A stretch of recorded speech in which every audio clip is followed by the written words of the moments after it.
જય સ્વામિનારાયણ. સહજાનંદ વિદ્યાલયના વિડીયો લેક્ચરમાં આપ સર્વ વિદ્યાર્થી મિત્રોનું હાર્દિક સ્વાગત છે. ધોરણ 11 રસાયણ વિજ્ઞાન પ્રકરણ 1. આપણે અગાઉ મોલ સંકલ્પના શીખી ગયા. આજના લેક્ચરમાં આપણે તુલ્ય સંકલ્પના શીખવાની છે. યાદ રાખજો, આજના લેક્ચરમાં આપણે તુલ્ય સંકલ્પના શીખવાની છે, પણ મોલ સંકલ્પનાના સંદર્ભમાં. મોલ સંકલ્પના પ્રમાણે આપણે જોયું હતું કે 1 મોલ એટલે અણુભાર જેટલું દળ, 1 મોલ એટલે 22.4 લીટર કદ, 1 મોલ એટલે 6.022 ગુણ્યા 10⁻23 ઘાત. એ બધું મોલ સંકલ્પના છે. તેમ તુલ્ય સંકલ્પનામાં તુલ્ય એટલે શું એ આજે આપણે વિસ્તારપૂર્વક સમજવાનું છે. તો પહેલા તો મોલ અને તુલ્યની કમ્પેરિઝન કરી દઈએ. તો આપણે જાણીએ કે મોલ શોધવા હોય દળ ઉપરથી, તો મોલ બરાબર દળ ભાગ્યા મોલર દળ. ધ્યાન રાખજો, મોલ બરાબર દળ ભાગ્યા મોલર દળ, અથવા મોલ બરાબર કદ ભાગ્યા મોલર કદ. બરોબર? એટલે મોલ બરાબર W/mw. W એટલે વજન પદાર્થનું અને mw એટલે તે પદાર્થનું અણુભાર અથવા તો મોલર દળ. એ જ રીતે તુલ્ય એટલે દળ ભાગ્યા તુલ્ય દળ. યાદ રાખજો, આ કદ લેવું હોય તો કદ ભાગ્યા તુલ્ય કદ. તો આપણને બધા પદાર્થોના તુલ્ય કદ ખબર હોવી જોઈએ. પણ અત્યારે આપણે દળના સંદર્ભમાં વિચારીએ તો કોઈ પણ પદાર્થનું એક તુલ્ય એટલે તે પદાર્થનું દળ ભાગ્યા તુલ્ય દળ. આમ તુલ્ય સંખ્યા, જેમ આપણે મોલ સંખ્યા શોધીએ કે ભાઈ 45 ગ્રામ કાર્બન ડાયોક્સાઇડ એટલે કેટલા મોલ, તો 45 ભાગ્યા 44 કરીએ એટલે જે જવાબ આવે એના મોલ. એમ દળ એટલે માનો કે 50 ગ્રામ સોડિયમ હાઇડ્રોક્સાઇડ એટલે કેટલા તુલ્ય, તો 50 ગ્રામ ભાગ્યા એનું સોડિયમ હાઇડ્રોક્સાઇડનું તુલ્ય દળ લેવાનું એટલે આપણને એના તુલ્ય મળે. પણ તુલ્ય દળ શોધવા માટે આપણે ઘણી બધી પદ્ધતિઓ જોઈએ. ફટાફટ એનું રિવિઝન કરી લઈએ આપણે. નંબર 1, પહેલું આપણે એવું જોયું હતું કે ભાઈ 1 ગ્રામ હાઇડ્રોજન અથવા 11,200 મિલી કે 11.2 લીટર હાઇડ્રોજન સાથે સંયોજાતા તત્વનું દળ એટલે એ તત્વનું તુલ્ય દળ. 8 ગ્રામ ઓક્સિજન અથવા 5,600 મિલી કે 5.6 લીટર ઓક્સિજન સાથે સંયોજાતા તત્વનું દળ એટલે તે તત્વનું તુલ્ય દળ. 35.5 ગ્રામ ક્લોરીન અથવા 11,200 મિલી ક્લોરીન કે 11.2 લીટર ક્લોરીન સાથે સંયોજાતા તત્વનું દળ એટલે તે તત્વનું તુલ્ય દળ. બીજું આપણે આવી રીતે શીખ્યા હતા કે ભાઈ તત્વનું તુલ્ય દળ, કોઈ પણ તત્વનું તુલ્ય દળ લેવું હોય તો તે તત્વનું પરમાણુ દળ ભાગ્યા તે તત્વની સંયોજકતા. તો એના માટે આપણને તે તત્વની સંયોજકતા માલુમ હોવી જોઈએ. એટલે તત્વનું તુલ્ય દળ બરાબર તત્વનું પરમાણુ દળ ભાગ્યા સંયોજકતા. ધન આયનનું તુલ્ય દળ બરાબર એ ધન આયનનું પરમાણુ દળ અથવા તો સૂત્ર દળ ભાગ્યા ધન વીજભારની સંખ્યા. ઋણ આયનનું તુલ્ય દળ એટલે ઋણ આયનનું સૂત્ર દળ ભાગ્યા ઋણ વીજભારની સંખ્યા. એસિડનું તુલ્ય દળ બરાબર એસિડનું મોલર દળ ભાગ્યા તે એસિડની બેઝિકતા એટલે કે તે એસિડ દ્વારા મુક્ત થતા H+ ની સંખ્યા. એ રીતે આપણે જોયું હતું બેઝનું તુલ્ય દળ બરાબર બેઝનું મોલર દળ ભાગ્યા બેઝની એસિડિકતા એટલે કે બેઝ દ્વારા મુક્ત થતા OH- ની સંખ્યા. ક્ષારનું તુલ્ય દળ એટલે ક્ષારનું મોલર દળ ભાગ્યા ધન આયનનો કુલ ધન વીજભાર. અને છેલ્લે આપણે જોયું હતું રિડક્શન કરતા કે ઓક્સિડેશન કરતાનું તુલ્ય દળ એટલે એનું મોલર દળ ભાગ્યા પ્રક્રિયામાં થતો ઓક્સિડેશન આંકનો તફાવત. ટૂંકમાં તુલ્ય દળ એટલે પ્રક્રિયકનો એવો લઘુત્તમ જથ્થો કે જે પ્રક્રિયામાં ભાગ લઈ શકે. આમ આપણે તુલ્ય દળ શોધવું હોય તો ઘણી વખત આપણે જોયું બધામાં મોલર દળ આવે. તો તુલ્ય દળ શોધવું હોય તો પહેલા આપણે મોલર દળની ગણતરી કરવી પડે. મોલર દળ આપણે અણુસૂત્ર ઉપરથી ગણી શકીએ અને તુલ્ય દળ માલુમ પડે ત્યાર પછી આપણે તુલ્યની ગણતરી કરી શકીએ. તુલ્ય બરાબર દળ ભાગ્યા તુલ્ય દળ. હવે આપણે જોઈએ કે ભાઈ મોલર દળ આપણે કોને કહેતા હતા, તો કે 1 મોલ પદાર્થનું ગ્રામમાં દળ એટલે મોલર દળ, જેને આપણે 1 ગ્રામ મોલ એમ તરીકે પણ ઓળખીએ છીએ. એ જ રીતે તુલ્ય દળ એટલે કેટલું, 1 તુલ્ય પદાર્થનું ગ્રામમાં દળ. જેમ 1 મોલ પદાર્થનું ગ્રામમાં દળ એટલે મોલર દળ, એમ 1 તુલ્ય પદાર્થનું ગ્રામમાં દળ એટલે 1 તુલ્ય દળ. હવે મોલર દળ છે ને બીજું 1 ગ્રામ મોલ અથવા તો તુલ્ય દળ છે એને ગ્રામ તુલ્ય તરીકે પણ ઓળખવામાં આવે. તમને એમ બોલે કે 1 ગ્રામ તુલ્ય એટલે 1 તુલ્યનું ગ્રામમાં દળ. 1 ગ્રામ મોલ એટલે 1 મોલ પદાર્થનું ગ્રામમાં દળ. હા, એમ કીધું 2 ગ્રામ મોલ તો 2 મોલ પદાર્થનું ગ્રામમાં દળ. 3 ગ્રામ મોલ તો 3 મોલ પદાર્થનું ગ્રામમાં દળ. એટલે 1 ગ્રામ મોલ એટલે 1 મોલ પદાર્થનું ગ્રામમાં દળ. 1 ગ્રામ તુલ્ય એટલે 1 તુલ્ય પદાર્થનું ગ્રામમાં દળ. તો આપણે જોઈએ કે ભાઈ આ બંને વચ્ચે ડિફરન્સ કેવી રીતે હોય, તો આપણે એક ઉદાહરણ લઈએ. H2SO4 નું મોલર દળ પણ શોધીએ અને એનું તુલ્ય દળ પણ શોધીએ. તો H2SO4 નું મોલર દળ છે એના અણુસૂત્ર ઉપરથી શોધી શકાય. 2 કૌંસમાં હાઇડ્રોજનનું પરમાણુ દળ વત્તા 1 કૌંસમાં સલ્ફરનું પરમાણુ દળ વત્તા 4 કૌંસમાં ઓક્સિજનનું પરમાણુ દળ. પરમાણુ દળને પરમાણુની સંખ્યા વડે ગુણીને પછી એનો સરવાળો કરવાનો. 2 કૌંસમાં 1 વત્તા 1 કૌંસમાં 32 વત્તા 4 કૌંસમાં 16. સરવાળો કરીએ 98 ગ્રામ પ્રતિ મોલ. આમ H2SO4 નું મોલર દળ 98 ગ્રામ પ્રતિ મોલ હોય. હવે એ મોલર દળ પરથી તુલ્ય દળ શોધવાનું. તો H2SO4 એ સલ્ફ્યુરિક એસિડ છે, એનો મતલબ કે આપણે એસિડનું તુલ્ય દળ શોધવાનું છે. તો એસિડનું તુલ્ય દળ શોધવા માટેનું આપણે સૂત્ર જોયું કે એસિડનું મોલર દળ ભાગ્યા તે એસિડની બેઝિકતા, એટલે કે તેના દ્વારા મુક્ત થતા H+ આયનની સંખ્યા. તો H2SO4 માં 2 H+ આયન મુક્ત થાય, એટલે કે H2SO4 ની બેઝિકતા 2 છે. એનું મોલર દળ 98 છે. 98 ભાગ્યા 2 એટલે 49 ગ્રામ તુલ્ય ઇન્વર્સ. આમ તમે જોઈ શકો છો કે સલ્ફ્યુરિક એસિડનું મોલર દળ 98 ગ્રામ પ્રતિ મોલ છે, જ્યારે H2SO4 નું તુલ્ય દળ એ 49 ગ્રામ પ્રતિ તુલ્ય છે. અહીંયા આપણે મોલ અને તુલ્ય વચ્ચેનો તફાત સમજવા માટે એક ઉદાહરણ લઈએ નાનકડું, કે ભાઈ 24.5 ગ્રામ સલ્ફ્યુરિક એસિડના મોલ કેટલા અને એના તુલ્ય કેટલા. 24.5 ગ્રામ સલ્ફ્યુરિક એસિડ છે, તો એ કેટલા મોલ સલ્ફ્યુરિક એસિડ ગણાય, અથવા તો કેટલા તુલ્ય સલ્ફ્યુરિક એસિડ ગણાય. તો મોલ સૂત્ર છે મોલ બરાબર દળ ભાગ્યા મોલર દળ, અને તુલ્ય સૂત્ર છે તુલ્ય બરાબર દળ ભાગ્યા તુલ્ય દળ. તો H2SO4 ના મોલ બરાબર H2SO4 નું દળ ભાગ્યા H2SO4 નું મોલર દળ. એનું દળ છે 24.5 ગ્રામ અને એનું મોલર દળ છે 98, અને આ બંનેનો ભાગાકાર કરીએ તો જવાબ આવે 0.25 mall.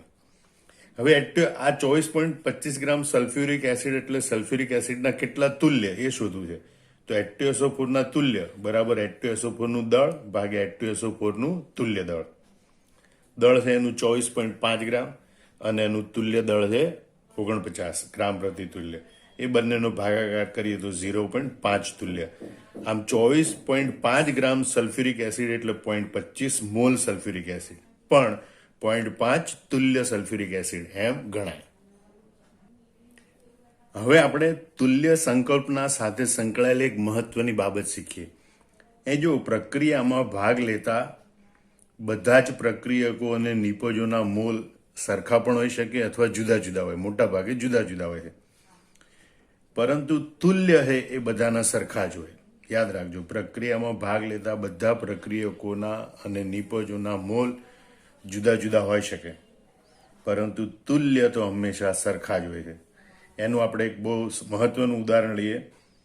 4Al + 3O2 gives Al2O3, મતલબ કે એલ્યુમિનિયમનું હવામાં દહન કરવામાં આવે ત્યારે એલ્યુમિનિયમ ઓક્સાઇડ બને. આ પ્રક્રિયાનું સંતુલિત સમીકરણ આ પ્રમાણે છે: 4Al + 3O2 gives 2Al2O3. આ સમીકરણની તત્વયોગમિતિ એટલે કે ગુણક સંખ્યા એમ દર્શાવે છે કે 4 મોલ એલ્યુમિનિયમ એ 3 મોલ ડાયઓક્સિજન સાથે પ્રક્રિયા કરે એટલે 2 મોલ એલ્યુમિનિયમ ઓક્સાઇડ બને. આ પ્રક્રિયામાં 4 મોલ એલ્યુમિનિયમની 3 મોલ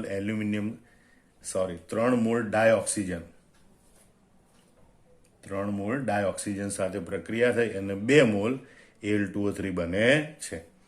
આમ પ્રક્રિયકો અને નિપજોના મોલ જુદા જુદા હોય છે અથવા તો હોઈ શકે છે, પણ એના તુલ્યની સરખામણી કરવા માટે પહેલા આપણે બધાના તુલ્ય દળ જોવા પડે, તુલ્યભાર જોવા પડે.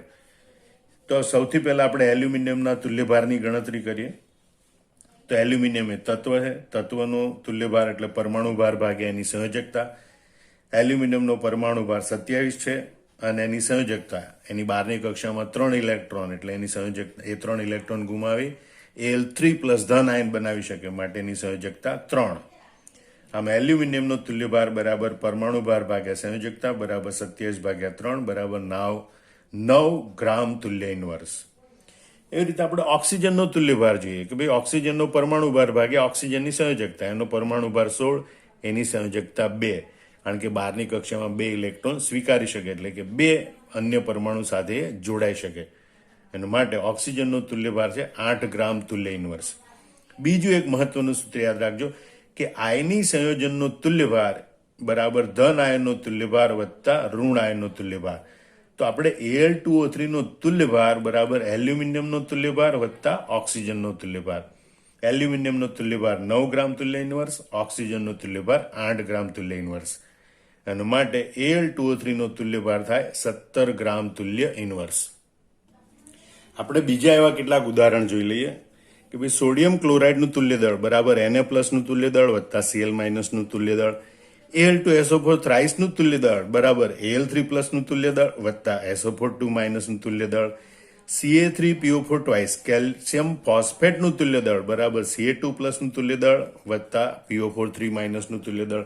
આમ તમે યાદ રાખજો કે આયની સંયોજનનો તુલ્યભાર બરાબર ધન આયનનો તુલ્યભાર વત્તા ઋણ આયનનો તુલ્યભાર. તો આમ હવે તમારે 3 તુલ્યભાર યાદ રાખવાના છે. એલ્યુમિનિયમનો તુલ્યભાર 9 ગ્રામ તુલ્ય ઇન્વર્સ, ઓક્સિજનનો તુલ્યભાર 8 ગ્રામ તુલ્ય ઇન્વર્સ અને Al2O3 નો તુલ્યભાર 17 ગ્રામ તુલ્ય ઇન્વર્સ છે. હવે આપણે એની સંકલ્પના સમજીએ.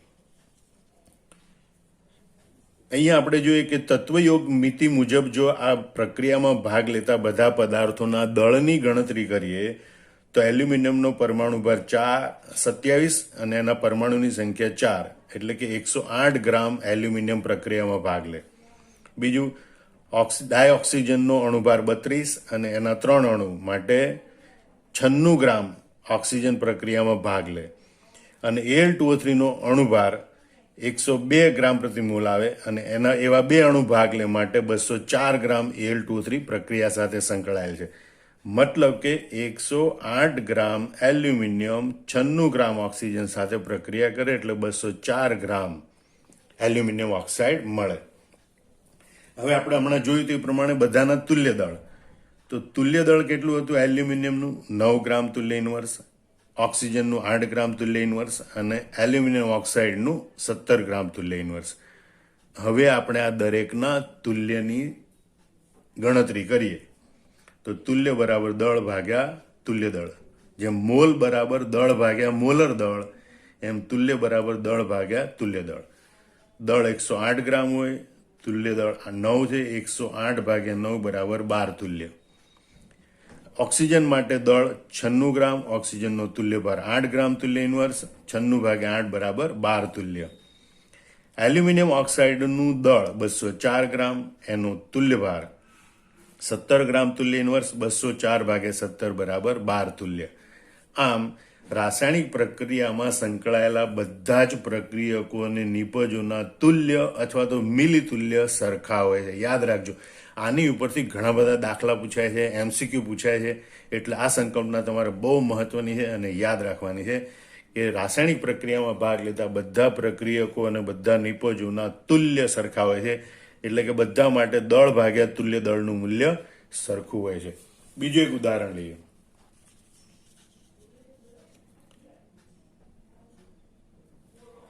માનો કે એક પ્રક્રિયા થાય, એમાં એના 1 મોલ અને બીના 2 મોલ વચ્ચે પ્રક્રિયા થઈ, સીના 3 મોલ અને ડીના 1 મોલ બને. આ બંને વચ્ચે પ્રક્રિયા થઈ, કોઈ અન્ય એક નિપજ એક્સનો 1 મોલ બને છે.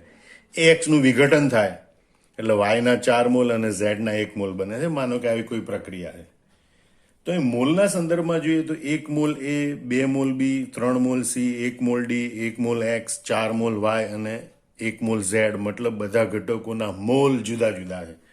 પણ હમણાં આપણે શીખ્યા એ પ્રમાણે બધાના તુલ્ય સરખા હશે. મતલબ એના તુલ્ય બરાબર બીના તુલ્ય બરાબર સીના તુલ્ય બરાબર ડીના તુલ્ય બરાબર એક્સના તુલ્ય બરાબર વાયના તુલ્ય બરાબર ઝેડના તુલ્ય.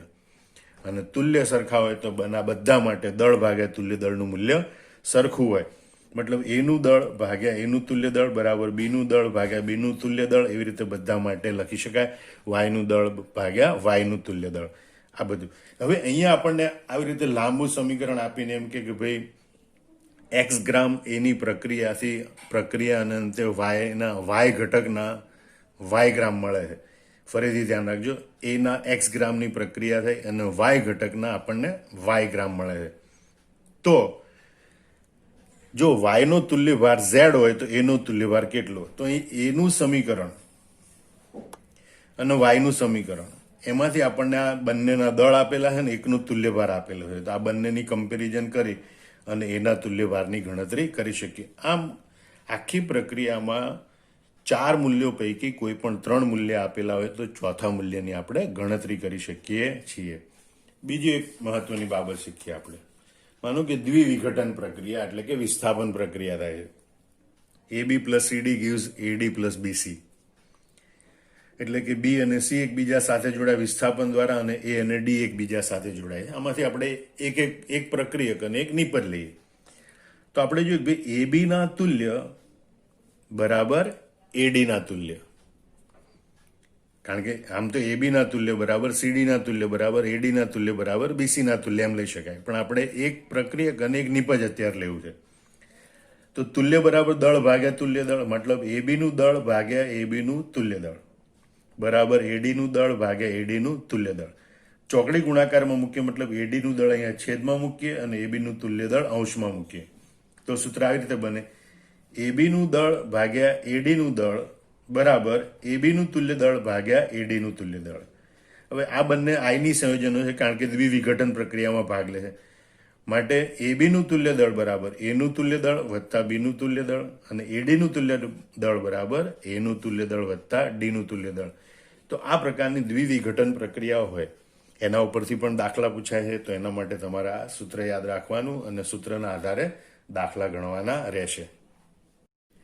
હવે આપણે કેટલાક ઉદાહરણો જોઈએ. એ પૈકીનું પહેલું ઉદાહરણ છે કે ભાઈ 1.6 ગ્રામ કેલ્શિયમ અને 2.60 ગ્રામ ઝિંકને એસિડ સાથે સંયોજવામાં આવે ત્યારે તેઓ હાઇડ્રોજનનો સમાન જથ્થો આપે છે. જો ઝિંકનો તુલ્યભાર 32.6 હોય તો Caનો તુલ્યભાર કેટલો? અહીં આપણે જોઈએ કેલ્શિયમ ઝિંક બંને એસિડ સાથે પ્રક્રિયા કરે છે એટલે calcium plus acid is gives H2. તો હમણાં આપણે તુલ્ય સંકલ્પના જોઈએ એ પ્રમાણે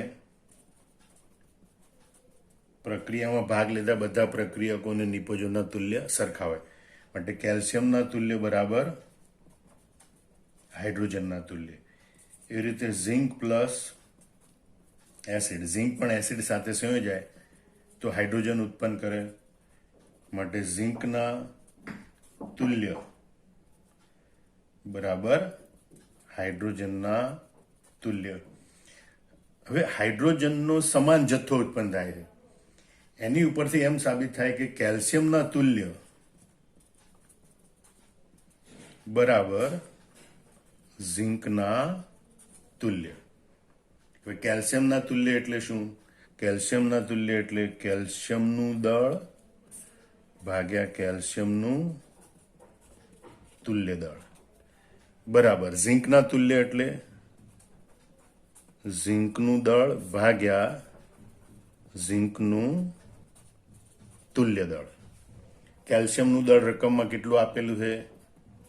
1.6 ગ્રામ ભાગ્યા કેલ્શિયમનું તુલ્ય દળ. તો કેલ્શિયમનું તુલ્ય દળ એટલે કે કેલ્શિયમનો તુલ્યભાર આપણે શોધવાનો છે. ઝિંકનું દળ કેટલું આપેલું છે? 2.60 ગ્રામ ભાગ્યા ઝિંકનું તુલ્ય દળ રકમમાં આપેલું છે 32.6. હવે આપણે ચોકડી ગુણાકાર કરીએ તો કેલ્શિયમનું તુલ્ય દળ બરાબર 1.6 ગુણ્યા 32.6 ભાગ્યા 2.60. એટલે કેલ્શિયમનું તુલ્ય દળ બરાબર 1.6 ગુણ્યા 32.6 ભાગ્યા 2.60.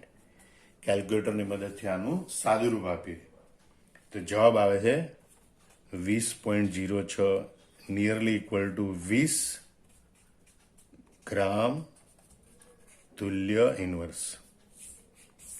આમ આ દાખલામાં આપણે જોઈ શકીએ કે બી વિકલ્પ એ અહીંયા સાચો છે. તો આ રીતે મોટા ભાગે આ તુલ્ય સંકલ્પના આધારિત આવા દાખલાઓ પૂછાય, MCQ પૂછાય તો એ આ રીતે આપણે ગણી શકીએ. બીજું ઉદાહરણ જોઈએ. 2 ગ્રામ બેઝ કે જેનું તુલ્ય દળ 40 છે તે 3 ગ્રામ એસિડ સાથે પ્રક્રિયા કરે છે તો એસિડનો તુલ્યભાર બરાબર ખાલી જગ્યા અહીંયા બેઝ એ એસિડ સાથે પ્રક્રિયા કરે છે તો સામાન્ય રીતે બેઝ એસિડ સાથે પ્રક્રિયા કરે તો તટસ્થીકરણ પ્રક્રિયા થઈ ક્ષાર અને પાણી બને પણ એ પ્રક્રિયકો બંને સંકળાયેલા છે એમ દર્શાવવાનું છે માટે એમ કહેવાય કે બેઝના તુલ્ય બરાબર એસિડના તુલ્ય તુલ્ય સંકલ્પના પ્રમાણે બેઝના તુલ્ય બરાબર એસિડના તુલ્ય એનો મતલબ કે બેઝનું દળ ભાગ્યા બેઝનું તુલ્ય દળ બરાબર એસિડનું દળ ભાગ્યા એસિડનું તુલ્ય દળ હવે આપણે રકમમાં જોઈએ બેઝનું દળ કેટલું છે 2 ગ્રામ ભાગ્યા એનું તુલ્ય દળ કેટલું છે 40 બરાબર એસિડનું દળ કેટલું છે 3 ગ્રામ અને એસિડનું તુલ્ય દળ આપણે શોધવાનું છે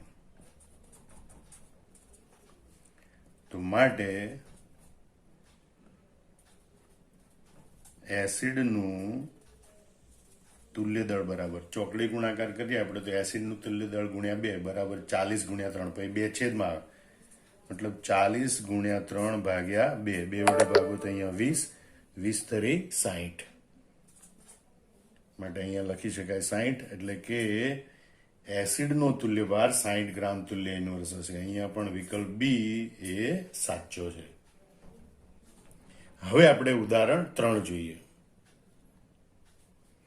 કે પદાર્થ AXBY એમાં આ 4 વિકલ્પ પૈકી કયો વિકલ્પ એ સાચો છે બરોબર તો A ના મોલ બરાબર B ના મોલ બરાબર AXBY ના મોલ A ના તુલ્ય બરાબર B ના તુલ્ય બરાબર AXBY ના તુલ્ય A ના YX મોલ બરાબર B ના YX મોલ બરાબર AXBY ના X plus Y mall A ના Y મોલ બરાબર B ના Y મોલ પણ અહીંયા માની લો કે આ પદાર્થ AXBY આ જે પદાર્થ છે AXBY એ A અને B માંથી બને A અને B ના અમુક મોલ વચ્ચે પ્રક્રિયા થઈને બને પણ આપણે જાણીએ કે પ્રક્રિયામાં ભાગ લેતા બધા પ્રક્રિયકોના તુલ્ય સરખા હોય એનો મતલબ કે A ના તુલ્ય બરાબર B ના તુલ્ય બરાબર AXBY ના તુલ્ય આપણે જોઈ શકીએ કે ભાઈ A ના તુલ્ય બરાબર B ના તુલ્ય માટે અહીંયા વિકલ્પ બી એ સાચો છે ચોથું ઉદાહરણ જોઈએ 1 ગ્રામ ધાતુ એ 8.89 ગ્રામ બ્રોમિન સાથે જોડાય તો ધાતુનો તુલ્યભાર શોધો તો અહીંયા ધાતુ છે એ બ્રોમિન સાથે પ્રક્રિયા કરે અને ધાતુનો બ્રોમાઇડ બનાવે છે એટલે આપણે સમીકરણ આમ લખી શકીએ ધાતુ વત્તા બ્રોમિન ઇટ gives ધાતુ બ્રોમાઇડ તુલ્ય સંકલ્પના પ્રમાણે ધાતુના તુલ્ય બરાબર બ્રોમિનના તુલ્ય એટલે કે ધાતુનું તુલ્ય દળ ધાતુ માટે આપણે મેટલ વાપરીએ તો W of M એટલે કે ધાતુનું દળ ભાગ્યા EW of M એટલે કે ધાતુનું તુલ્ય દળ W of Br એટલે કે બ્રોમિનનું દળ ભાગ્યા EW of Br એટલે કે બ્રોમિનનું તુલ્ય દળ સૂત્ર લખવું હોય તો આપણે આવી રીતે પણ સંજ્ઞા દ્વારા લખી શકીએ W એટલે દળ EW એટલે તુલ્ય દળ તો ધાતુનું દળ ભાગ્યા ધાતુનું તુલ્ય દળ બરાબર બ્રોમિનનું દળ ભાગ્યા બ્રોમિનનું તુલ્ય દળ હવે આ બધા પદો છે એની આપણે બાજુમાં યાદી બનાવીએ કે ભાઈ WM એટલે કે ધાતુનું દળ કેટલું આપેલું છે અહીંયા 1 ગ્રામ બરોબર WBr એટલે કે બ્રોમિનનું દળ કેટલું આપેલું છે 8.89 ગ્રામ. EWM એટલે ધાતુનો તુલ્યભાર. તો ધાતુનો તુલ્યભાર આપણે શોધવાનો છે. અને EWBR એટલે બ્રોમિનનું તુલ્ય દળ. હવે બ્રોમિનનું તુલ્ય દળ બરાબર એનો પરમાણુ ભાર આપેલો છે, તો પરમાણુ ભાર પરથી શોધી શકાય બ્રોમિનનું તુલ્ય દળ બરાબર પરમાણુ ભાર ભાગ્યા સંયોજકતા. હવે બ્રોમિન છે Br માઇનસ આયન બનાવે એવું આપણે યાદ હોવું જોઈએ. તો એનો મતલબ કે એનો વીજભાર -1 હોય છે, એટલે કે એની સંયોજકતા 1 હોય છે. માટે બ્રોમિનનો પરમાણુ ભાર 80 ભાગ્યા 1 બરાબર બ્રોમિનનું તુલ્ય દળ 80 આવે. 80 ગ્રામ તુલ્ય ઇન્વર્સ. હવે આ બધી કિંમતો આમ આપણે મૂકી દઈએ કે ભાઈ ધાતુનું દળ 1 ગ્રામ છે, જે 8.89 ગ્રામ બ્રોમિન સાથે જોડાય છે. ધાતુનું તુલ્ય દળ આપણે શોધવાનું છે, બ્રોમિનનું તુલ્ય દળ 80 છે. માટે આપણે ચોકડી ગુણાકાર કરીએ તો EWM એટલે કે ધાતુનું તુલ્ય દળ બરાબર 1 ગુણ્યા 80 ભાગ્યા 8.89 અને એનો જવાબ આવે છે 8.99, નિયરલી ઇક્વલ ટુ 9 ગ્રામ તુલ્ય ઇન્વર્સ. બરોબર. અને 9 ગ્રામ એ પણ અહીંયા જવાબ બી માં આપેલો છે, માટે અહીંયા પણ જવાબ બી એ સાચો છે. તો આમ આખી તુલ્ય સંકલ્પના છે તમે વિસ્તારપૂર્વક ભણ્યા. એના ઉપર આધારિત કેટલાક MCQ ભણ્યા. એ બધી તુલ્ય સંકલ્પના સાથે સંકળાયેલી બધી બાબતો, અગત્યની બાબતો લખી લેવાની. તેમજ પછી આ બધા MCQની રકમ લખી અને બધા MCQ જાતે ગણી નાખવાના. જય સ્વામિનારાયણ.